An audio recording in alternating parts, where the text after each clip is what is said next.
A concelleira de Termalismo volvía a desmentir a Jácome esta mañá ao confirmar que será imposible que as termas estean abertas o día 1 de decembro. Como todo el mundo sabe, yo no he puesto fecha ninguna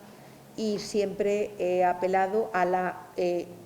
dificultad de poner esa fecha, en tanto que no depende exclusivamente del concello,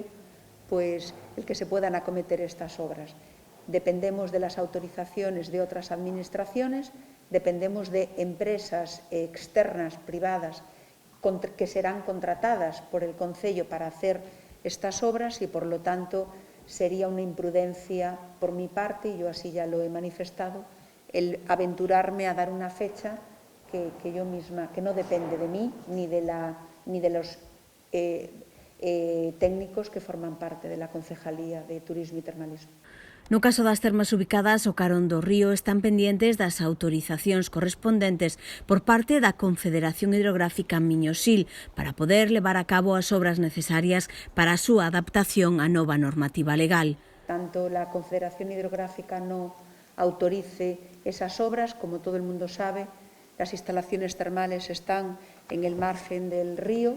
y, lógicamente, no se puede acometer ninguna obra, ninguna modificación sin su autorización previa. No caso da piscina termal das Burgas, a cousa é todavía máis complicada.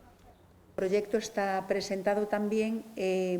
está presentado aquí en el Concello de Ourense y está, pues no sabría decir ahora mismo si de camino o ya ha llegado pues a diferentes administraciones, porque, entre otras cosas, como sabéis, Las Burgas está afectado por patrimonio y necesita también de varias autorizaciones antes del inicio